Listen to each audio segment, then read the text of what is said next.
Bismillahirrahmanirrahim. Assalamualaikum warahmatullahi wabarakatuh. Sebelumnya perkenalkan, nama saya Okvitania, NIM A420181116 dari kelas C pada mata kuliah evolusi. Di sini saya akan memaparkan hasil dari ujian tengah semester genap pada mata kuliah evolusi yang saya sampaikan melalui PPT bernarasi. Untuk yang pertama, soal pertama yaitu beberapa teori evolusi tidak sesuai dengan keyakinan kita. Namun mengapa kita sebagai seorang muslim tetap perlu belajar evolusi? Ini karena menurut saya evolusi meyakini bahwa mekanisme penciptaan makhluk hidup tidak diciptakan secara serentak dalam satu waktu oleh Tuhan. Akan tetapi mereka meyakini bahwa Tuhan selaku pemegang otoritas tertinggi dalam menciptakan makhluk hidup menggunakan mekanisme penciptaan secara gradual atau perlahan-lahan. Di sini peran agama dalam integritas keilmuan berperan sebagai tolak ukur kebenaran ilmu tentang benar dan salah. Suatu ilmu diproduksi tentang baik dan buruk, tujuan-tujuan ilmu tentang manfaat dan merugikan.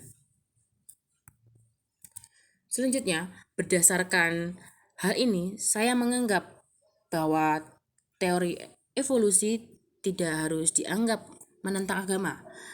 Kita harus mengetahui bahwa Allah memiliki kehendak dalam menciptakan sesuatu, sehingga saya menjadikan evolusi sebagai ilmu pengetahuan karena menyadari bahwa pada masa sekarang ini teori evolusi sudah berkembang dan dapat dijelaskan melalui berbagai cabang ilmu, seperti halnya mikrobiologi, mikrobiokimia, dan yang lainnya.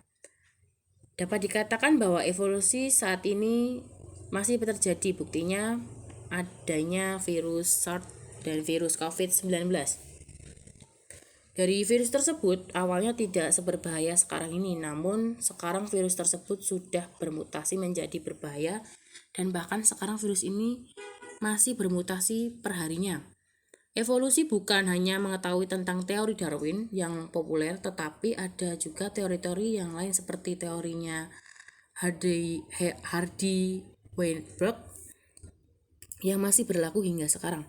Proses evolusi makhluk hidup masih terus berkelanjutan hingga sekarang dan berlaku proses seleksi alam. Fenomena virus H5N1 di Indonesia menjadi bukti bahwa evolusi masih terjadi hingga sekarang. Selanjutnya, untuk soal yang kedua yaitu jelaskan pengertian evolusi dan apa yang dimaksud dengan pernyataan evolution as theory and facts, yaitu pernyataan evolusi merupakan sebuah teori dan sebuah fakta. Evolusi sendiri secara sederhana didefinisikan sebagai perubahan pada sifat-sifat atau frekuensi gen suatu populasi organisme dari satu generasi ke generasi selanjutnya. Untuk pernyataan evolusi merupakan sebuah teori dan sebuah fakta, ini inti dari pernyataan ini adalah untuk membedakan dua pernyataan evolusi. Yang pertama adalah fakta evolusi, yaitu fakta perubahan yang terpantau pada suatu populasi selama beberapa waktu. Sedangkan yang kedua adalah teori evolusi, yaitu merujuk pada sintesis evolusi modern yang merupakan penjelasan ilmiah bermutakhir mengenai bagaimana perubahan ini terjadi. Untuk fakta dan teori evolusi seiring dideskripsikan sebagai fakta dan teori. Fakta namun bukan teori, ataupun fakta suatu teori dan bukan fakta. Evolusi merupakan fakta dalam artinya mempunyai bukti-bukti yang sangat banyak. Seringkali evolusi ini dikatakan sebagai fakta dalam arti yang sama. Kita mengatakan perputaran bumi mengelilingi matahari juga merupakan sebuah fakta. Secara umum, teori dapat berarti sebuah konjektur, opini, ataupun spekulasi yang tidak mempunyai dasar-dasar fakta, maupun dapat membuat prediksi yang dapat diuji sebenarnya. Dalam ilmu pengetahuan, pengertian teori lebih kaku, yakni teori haruslah didasarkan pada fakta-fakta yang terpantau dan dapat membuat prediksi yang dapat diuji. Untuk selanjutnya soal yang ketiga yaitu Proses evolusi makhluk hidup melibatkan 5 mekanisme utama, yaitu mutasi, rekombinasi gen, gen flow, genetic drift, dan seleksi alam. Jelaskan bagaimana kelima mekanisme tersebut bekerja sehingga dapat menjadikan populasi makhluk hidup dapat mengalami perubahan seiring berjalannya waktu, atau dengan kata lain berevolusi. Yang pertama yaitu ada mutasi. Mutasi adalah perubahan materi genetik atau gen atau kromosom suatu sel yang diwariskan kepada keturunannya. Tujuan dari mutasi ini adalah menghadapi perubahan alam yang sewaktu-waktu akan timbul. Ini kalau perubahan sudah muncul, ada 2 kemungkinan yang dapat timbul, yaitu sifat bermutasi lebih mudah beradaptasi dibandingkan dengan sifat yang asli, sehingga karakter asli kemungkinan hilang dari peredaran.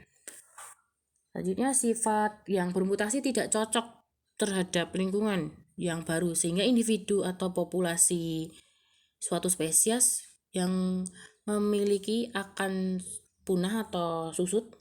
Berdasarkan hal ini, dapat dikatakan bahwa cocok atau tidaknya bagi individu yang bermutasi tergantung pada daerah di mana individu atau populasi tersebut tinggal. Seperti gambar yang di bawah ini, mutasi jika gen atau kromosom ini diwariskan keturunannya, dia akan menghasilkan, jika salah satu kumbang yang hijau yang sebelah kanan ini memiliki gen dan diwariskan kepada salah satu anaknya, dia akan berwarna coklat. Tapi tidak semua kumbang itu berwarna coklat, cuma hanya salah satu saja.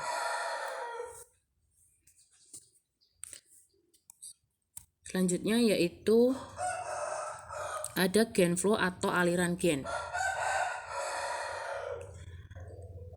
Ini merupakan pertukaran atau penyisipan gen antara populasi dan biasanya merupakan spesies yang sama. Ini itu ada gen yang mengalir dari luar ke dalam karena migrasi, karena perpindahan makhluk hidup yang berbeda, gen itu akan bertambah. Maksudnya gini, ada gen yang mengalir dari luar ke dalam karena perpindahan makhluk hidup yang berbeda gen yang, dan dia akan bertambah. Seperti gambar di samping, kumbang berwarna coklat ini akan mengalir atau berpindah ke kumbang berwarna hijau, dan yang kumbang berwarna coklat ini akan bergabung menjadi ke kumbang berwarna hijau dan gen akan bertambah. Nah, terdapat sejumlah faktor-faktor yang mempengaruhi aliran gen antara populasi-populasi yang berbeda. Salah satunya faktor yang paling signifikan adalah mobilitas. Semakin besar mobilitas suatu individu, semakin besar potensi migrasi individu tersebut. Hewan cenderung lebih mudah berpindah daripada tumbuhan. Selanjutnya yaitu rekombinasi gen. Ini terjadi karena gen-gen berpasangan secara bebas pada waktu pembentukan gamet. Karena proses reproduksi seksual menghasilkan keturunan yang dapat berbeda dengan induknya. Pada reproduksi terjadi rekombinasi gen memberi peluang terjadinya variabilitas sehingga berpengaruh terhadap evolusi populasi. Di sini dapat dilihat di gambar di samping, ternyata kuda Amerika Saltbird ini akan dengan kuda Arabian ini memiliki peranakan, kan dari kuda Amerika Saltbird itu kan memiliki gen yang berbeda dari kuda Arabian. Ini akan menghasilkan kuda yang berbeda, yaitu kuda Cosbird. Jadi ini karena gen-gen berpasangan secara bebas pada waktu pembentukan gamet. Jadi pasangannya itu bebas, jadi nggak sama. Selanjutnya yaitu seleksi alam.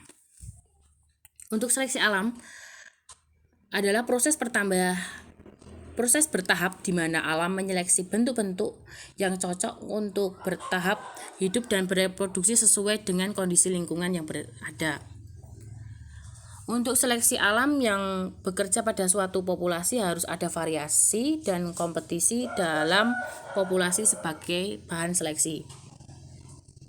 Konsep seleksi alam berpendapat bahwa organisme yang lebih cocok dengan lingkungan akan bertahan dan bereproduksi lebih baik dibanding dengan organisme yang kurang cocok dalam lingkungannya. Seperti gambar di samping ini, ternyata lingkungan akan mengadakan seleksi alam beberapa populasi yang akan diuntungkan atau fitness. Di sini mereka memiliki predator. Predator ini burung. Burung ini merupakan predator yang akan menyerang kelompok A. Kelompok A ini fitnessnya akan rendah. Fitness ini diukur dari dua parameter, yaitu ada variability dan vertibility. Vertibility ini daya hidup. Daya hidup berarti daya hidupnya atau kemampuan berhidup, kemampuan untuk bertahan hidup. Kalau yang A ini diserang oleh predator si burung ini dan dia akan susah berkembang biak, kan diserang oleh predator dan dimakan oleh predator burung, dan bagian kelompok A ini akan mati atau juga tidak bisa berkembang biak karena mati.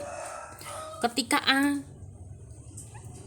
finance-nya sudah rendah, bisa juga predator ini akan memakan bagian B dan C, tapi juga bisa memakan bagian D.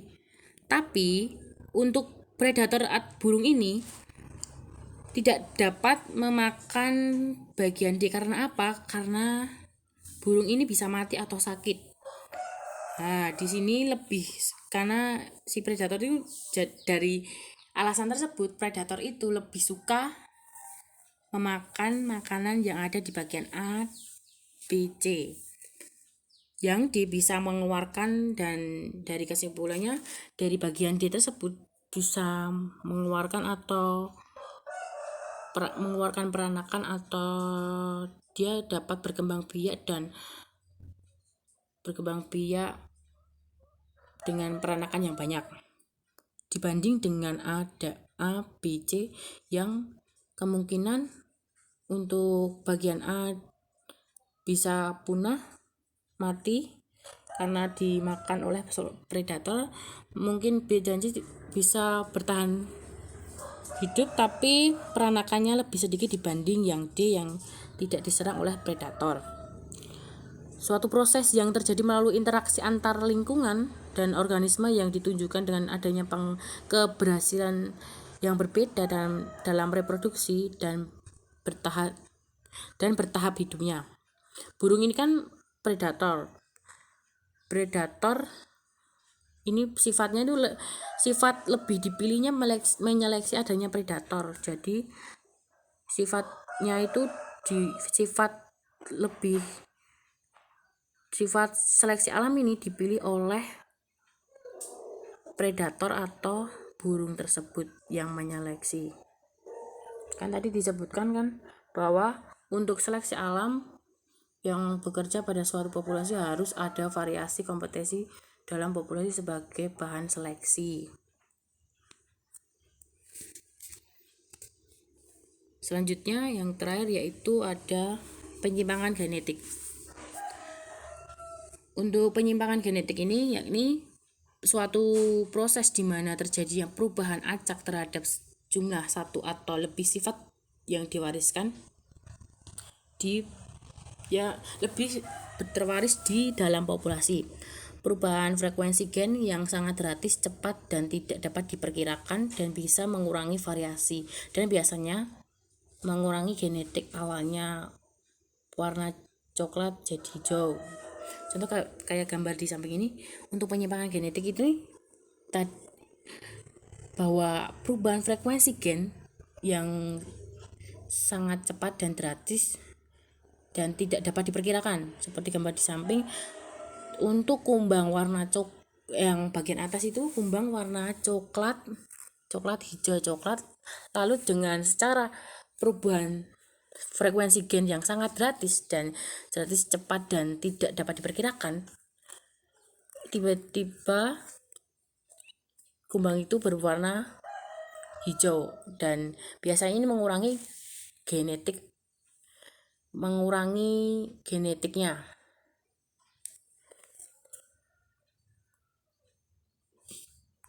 Itu merupakan cukup sekian dari presentasi atau penyampaian dari hasil ujian tengah semester yang telah saya sampaikan. Bila ada salah kata, saya mohon maaf. Wabillahi taufiq wal hidayah. Wassalamualaikum warahmatullahi wabarakatuh.